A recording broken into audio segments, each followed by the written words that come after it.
Selamat pagi bagi Bapak Ibu, saudara-saudara, Amang Inang, seluruh warga jemaat GKPA dan simpatisan dimanapun berada. Kita memasuki hari ke-197 2021. Sebelum kita mulai seluruh karya dan aktivitas kita, marilah kita memohon hikmat dan bimbingan Tuhan. Kita berdoa. Damai sejahtera Allah yang melampaui segala akal, itulah kiranya memelihara hati dan pikiranmu dalam Kristus Yesus Tuhan kita. Amin.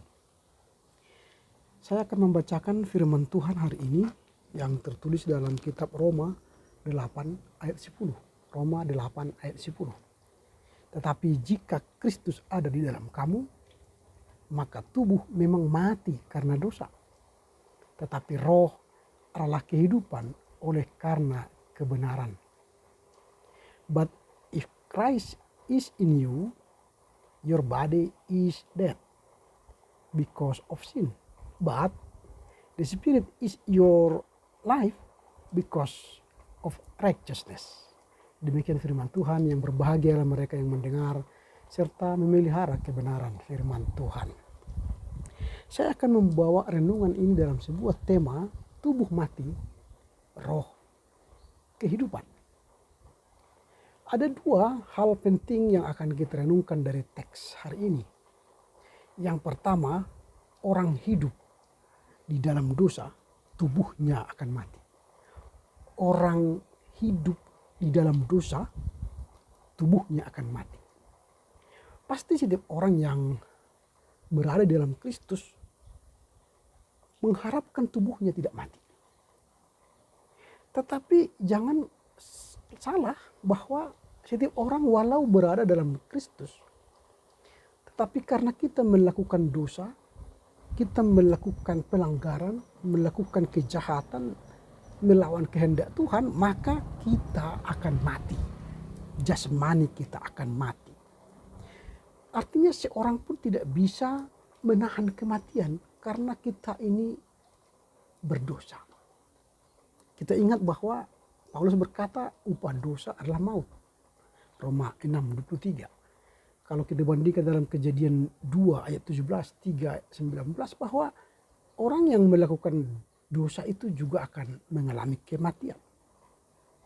Kalaupun kita berusaha mempertahankan tubuh jasmani kita ini supaya jangan mati oleh karena kecanggihan kesehatan sekarang atau kekayaan kita, harta kita, kemampuan kita, itu tidak akan bisa menahan kita mati.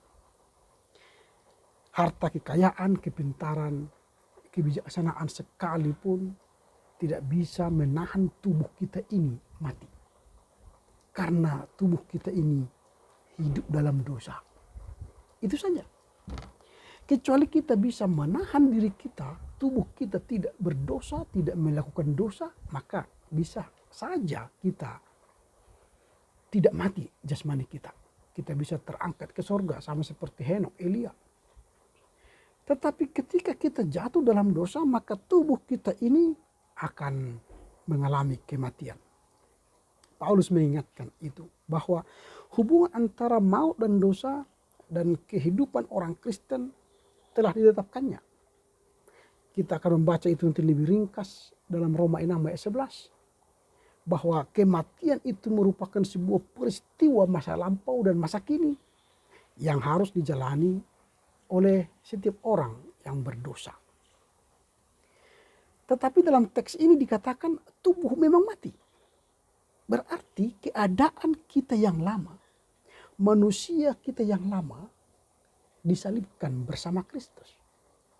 Artinya walau kita percaya Yesus, tubuh kita yang lama, manusia kita yang lama, itu disalibkan bersama Yesus. Lalu nanti kita akan dibangkitkan bersama Kristus menjadi manusia yang baru. Nah, selama di dunia ini kita bisa hidup baru. Kita dibaptis, lalu kita hidup baru. Maka kita dibangkitkan dari manusia lama kita yang telah mati bersama Kristus dan dihidupkan menjadi manusia baru yang berusaha melakukan kehendak Tuhan. Maka tubuh kita akan hidup. Nah ini, tetapi yang jelas Jikapun kita berusaha supaya hidup kita atau tubuh kita ini terus hidup, itu berarti kita harus berjuang untuk melakukan kehendak Tuhan. Itu yang pertama yang menarik dari teks ini, bahwa orang yang hidup di dalam dosa, tubuhnya itu akan mati. Tapi jangan takut sampai di situ.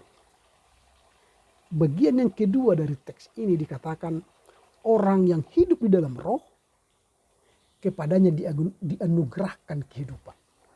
Orang yang hidup di dalam roh dianugerahkan kehidupan. Nah, ini yang menarik. Jadi ketika tubuh kita ini masuk dalam dosa, maka tubuh ini akan mati. Tetapi kalau kita hidup di dalam roh, maka kepada kita dianugerahkan kehidupan. Kehidupan apa itu? Kehidupan yang kekal. Maka dalam teks itu dikatakan kata adalah, tetapi roh adalah kehidupan. Oleh karena kebenaran, maka kata adalah itu diartikan membawa atau menganugerahkan. Jadi roh itu membawa kehidupan, roh itu menganugerahkan kehidupan, yaitu kehidupan yang kekal. Nah, kehidupan dalam arti yang sebenarnya adalah kehidupan dekat dengan Allah. Kehidupan sejati yang sebenarnya ialah kehidupan yang dekat dengan Allah, bersama Allah. Kehidupan kita yang dekat dengan Allah, bersama dengan Allah, itu akan membawa kita menikmati kehidupan bersama Kristus. Kehidupan itu disebut dengan kehidupan baru karena kita menikmati sepenuhnya bersama Allah. Dan ingat bahwa ketika nanti tubuh kita ini mati lalu dikubur lalu bangkit bersama Kristus, disitulah sebenarnya kehidupan kita yang paling nikmat. Disitulah kita akan memperoleh rupa baru. Kalau kita baca di 1 Korintus 15 bahwa kebangkitan orang mati itu akan dibangkitkan bersama Kristus. Di situ dia akan menikmati kehidupan yang sejatinya. Kehidupan di dunia ini sementara, tetapi kehidupan di dalam roh itu akan kekal. Ini dua hal yang menarik. Jadi tubuh ini akan mati dikubur, tapi roh itu akan hidup bersama dengan Tuhan. Maka dalam hidup kita, kita harus memperjuangkan, tidak hanya mempertahankan tubuh jasmani ini awet muda, supaya tua, supaya panjang umur, tetapi juga rawatlah rohmu supaya memiliki kehidupan yang kekal. Roh kita tidak hanya tinggal di bumi ini, tapi roh kita dia kembali kepada Allah dan akan bangkit bersama Kristus untuk memperoleh kehidupan yang kekal. Kehidupan yang kita terima ini haruslah menjadi kehidupan yang bermanfaat.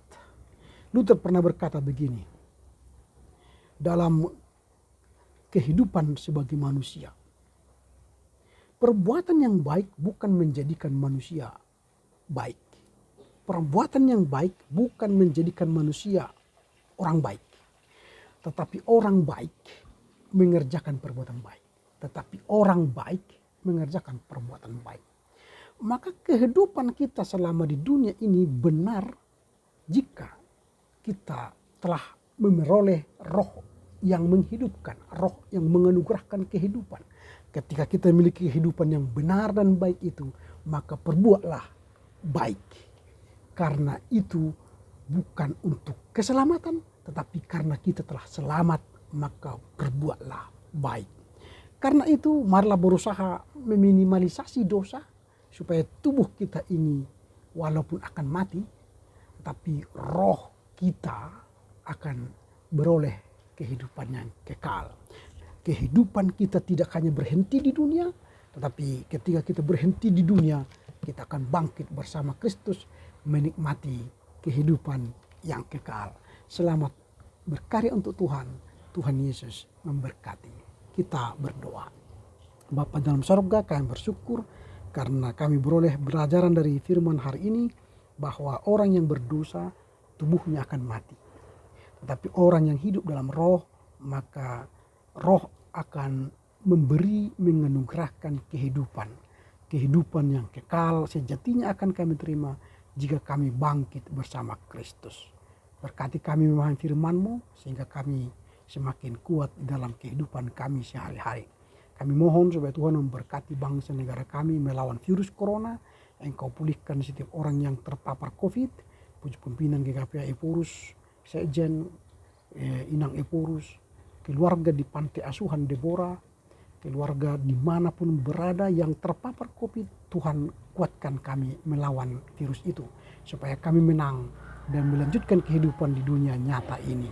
Terpujilah Engkau Bapa demi Kristus Yesus. Amin. Horas, horas, horas. Tetap jaga kesehatan, pakai masker, jaga jarak, dan sering cuci tangan. Salam.